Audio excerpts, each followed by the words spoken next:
What's happening? Perfectly edible food is wasted every day, everywhere in Edmonton, in our restaurants, grocery stores, and farms. I work in the kitchen of a food company, and we throw out up to 20 bags of food every day. I worked in a restaurant and we threw up to 20 burgers every shift. Work at a restaurant. Every night we throw a bag of vegetables, rice, and salads. I work at a restaurant, and every day we end up throwing out good pastries, sandwiches, and soup. Why are Edmontonians food insecure when so much food is being wasted? Research shows that 1 in 10 of our Edmontonians are food insecure, and not only does it affect adults, but also children. In fact, food insecurity is closely linked to household income. The lower the household income, the higher the risk of being food insecure. When financial income is limited, so is your ability to eat. Food insecurity doesn't mean that you're hungry right now. It can mean you're anxious about where your next meal is coming from. Food insecurity means something different than starvation. And in our food insecure society, we don't have a problem with starvation, but we do have an issue of people not getting the right nutrition that they need.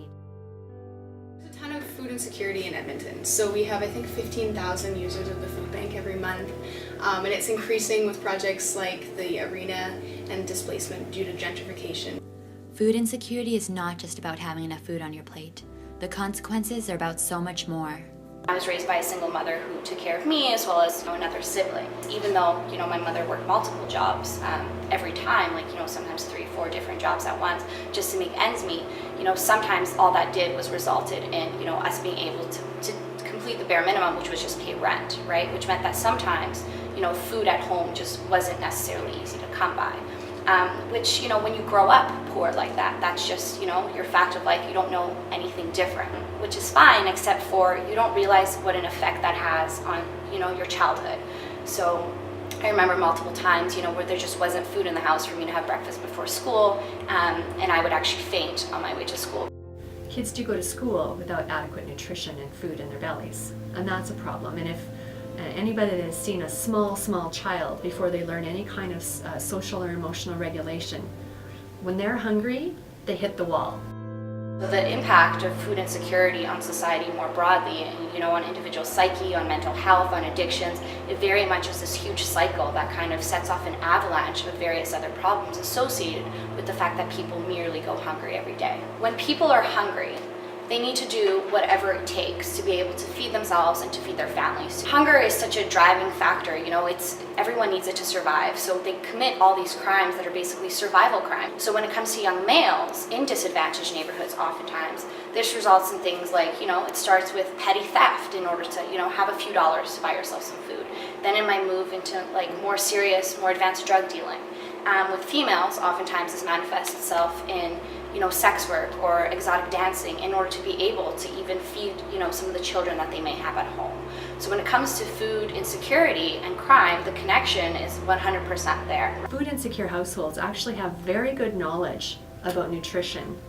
It's just that they can't always access the nutritious food that they want to access because nutritious food is actually quite expensive. There is a correlation between food insecurity and obesity, because when you're just eating whatever you can get, you're not always eating what's good for you, and you can actually put on weight as a result of being food insecure.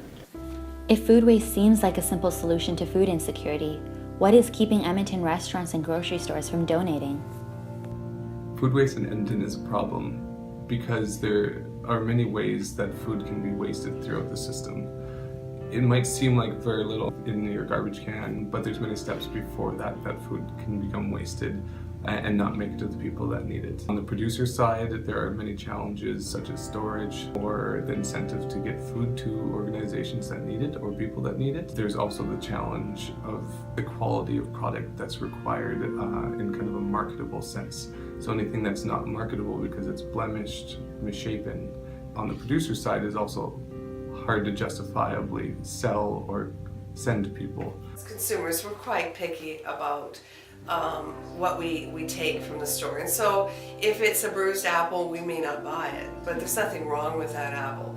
So there's also times when the food industry will overpurchase a product or an item.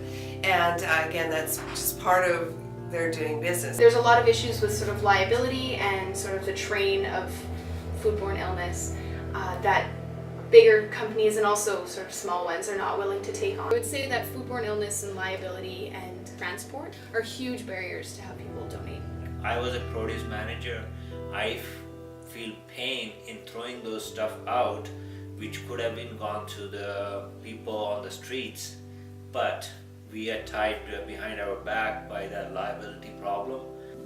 If transportation, liability, and logistics are the barriers preventing extra or unaesthetic food from feeding those who are food insecure, our solution is to target supermarkets where produce is regularly removed from sale shelves for cosmetic reasons, and restaurants where overproduction and trim waste are regular culprits.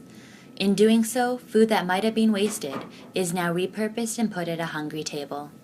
What is the solution that can best bridge food insecurity and food waste? Our idea is an app. Cornucopia is an example of an app that serves as a solution.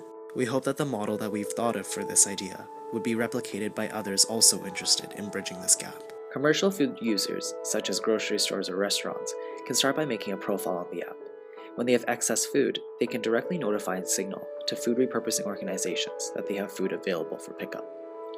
Information from commercial food users is found on the app's profiles.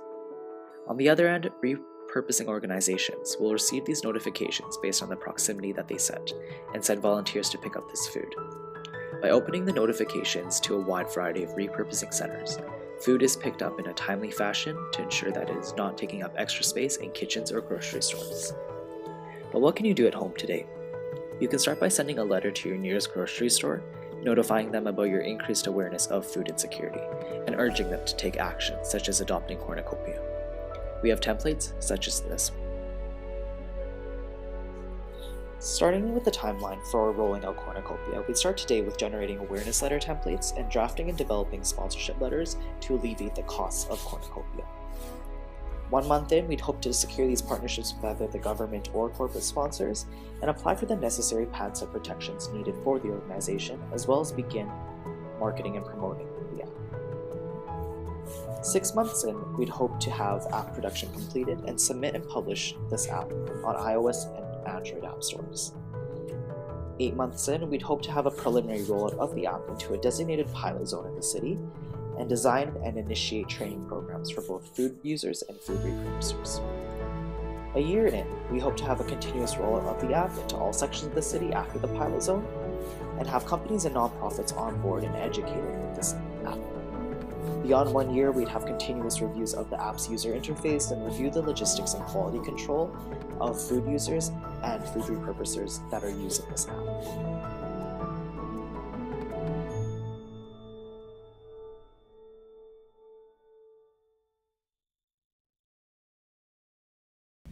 I think an app that would link farmers or producers, I'll say, to consumers or organizations that need the extra low-cost food would be really helpful. One of the biggest barriers is the effort, energy, networking, connections that you need to get to know each other. And if food bank or other organizations like this, or even individuals, can themselves go to that place and pick up the food, that will, I think, be a huge incentive for organizations who have food to donate to actually get involved in this thing. I think another main problem that businesses don't want to explore this food donation avenue is that they don't want to tackle the logistics and legalities of donating.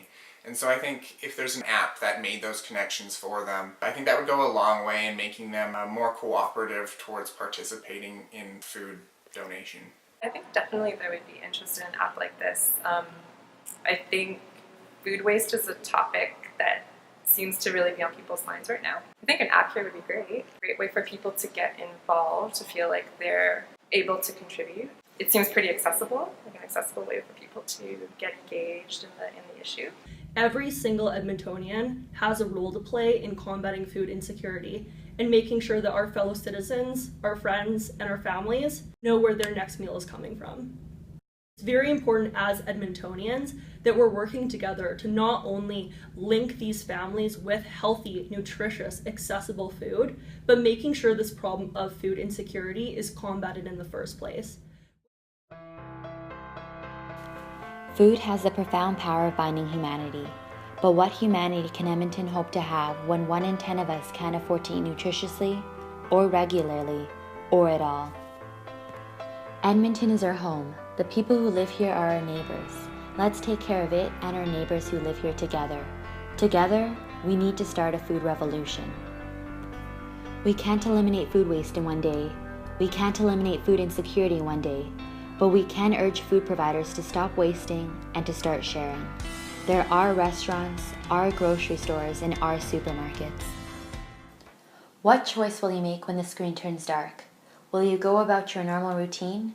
Or will you take a step towards helping our neighbors by asking the organizations that thrive on our business to download an app and to start making a difference? This is our Edmonton. This is our home. Let's take care of it together.